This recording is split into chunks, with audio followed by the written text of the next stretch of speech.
Hi everyone, it's Wednesday Warriors, and it's me, Arielle, and this week I'm going to be talking about seeking your own answers.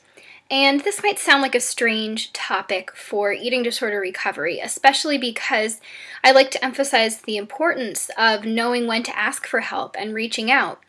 But seeking our own answers can be extremely important in all of life's courses, not even just recovery from something. Knowing when to seek our own answers and how to seek our own answers is important because it helps us learn to trust ourselves. And without that trust in ourselves, we can only get so far in recovery. We have to have trust. And as I'm sure many of you know, trusting other people can be extremely difficult. But trusting ourselves can be even harder.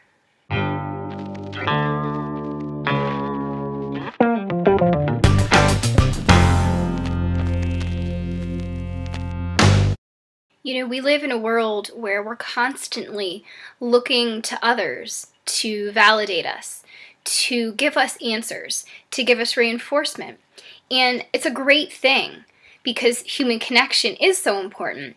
But what happens is we often forget about that person that's with us from day one, that person that we always have, and that person who's never going anywhere. You, me, that person, that self living inside. And when you don't have trust in that person, recovery is going to be a disaster.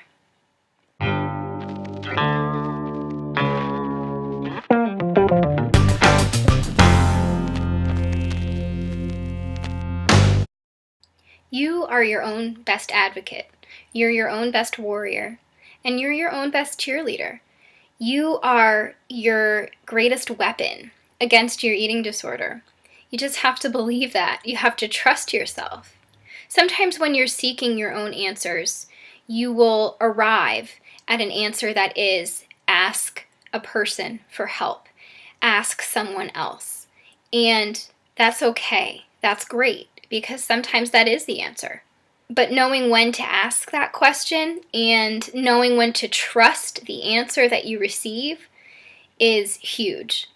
Your eating disorder can only be fought with hard work, trust in yourself, determination, and support.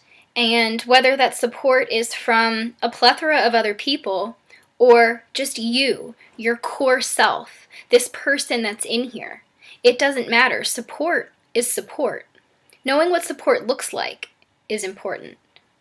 We've all got someone on our side. We have ourselves.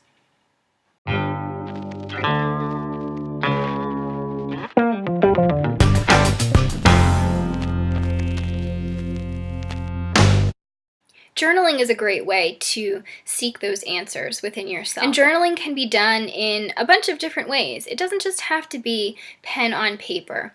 It can be art. It can be sketching. It can be typing on a computer. It can be writing in a notebook. It can be taking photographs. There are so many different ways to get inside that person that you are and that you are becoming.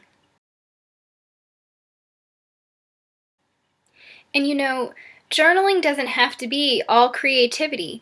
There are plenty of logical, rational people in this world that are very much based in fact and don't feel that their creative juices can flow easily. And that's great. That's fine. This world is comprised of so many different people, and that's what makes it so great.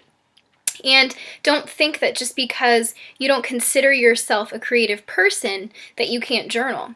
Because you can have a journal daily, weekly, however you want to do it, that just asks key questions of yourself. How do I feel today? What did I do today that was the best? What is something I wish I could have changed that happened today? 3 questions, there you go, boom, boom, boom. Write the answers to those questions, see what you come up with. You kind of get to go inside, you go within, you put your responses to those questions down, and you see what comes of it. And you can flip back, and you can see maybe what has changed since you've started in recovery. Maybe what things have stayed the same, and that will show you maybe what you need to work on. Or it will just be that answer over and over and over again, letting you know this is the answer you keep giving your own self. You keep getting this answer time and time again. Maybe it's time to take a closer look. Because here's the thing, the answers are usually there, and we can choose to look at them and recognize them and do something with them, or we can choose to ignore them. And sometimes we do choose to ignore them. I think even more than not trusting ourselves, we are playing a sort of denial game at times, or maybe something just seems too hard to face, so we decide we won't face it. And the problem isn't really that you're not able to find the answer within yourself. You do find the answer and you do see it, but you either don't want to put in the effort to make that answer help you in recovery, or you don't even want to face what that answer might mean. You don't even want to get deeper into that answer because you're afraid of it. Fear is a very powerful emotion, and fear is present a lot in recovery because even when you're letting go of the fear of the eating disorder, there's a lot of fear in the recovery process. There's a lot of fear that goes with physical and emotional changes. There's a lot of fear about the unknown and the future, and that's perfectly normal.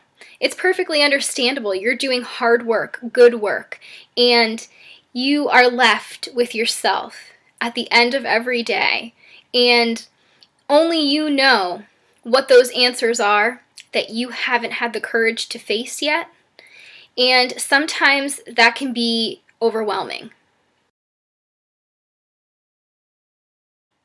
And I'm not saying that it won't be scary to face those things, but sometimes you just have to jump in. You have to take that dive, and you have to say, okay, this is going to be extremely scary, but I'm going to do it anyway.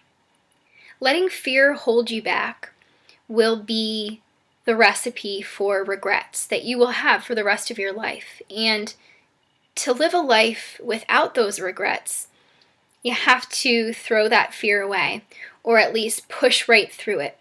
And feeling it won't feel good. And doing the work against that hard wind of fear is going to be really hard. But it can be done, and you are strong enough to do it. You just have to believe that you're strong enough to do it, and put that faith in yourself, and put that trust in yourself, and remind yourself every single day, where did I get this answer? Oh, right, I got this answer from me. I sought, and I found this answer within myself. It came up time and time again. I can't ignore it any longer. I know this is the right thing to do. And even though it's going to be really hard, I'm going to do it. I have my back. The answers are there. They're out there, and they're in here. And if you allow yourself to listen for them, you will hear them. You will. Good luck searching. Good luck listening. Good luck believing. And good luck pushing through that fear. Take care, everyone. I'll see you next time.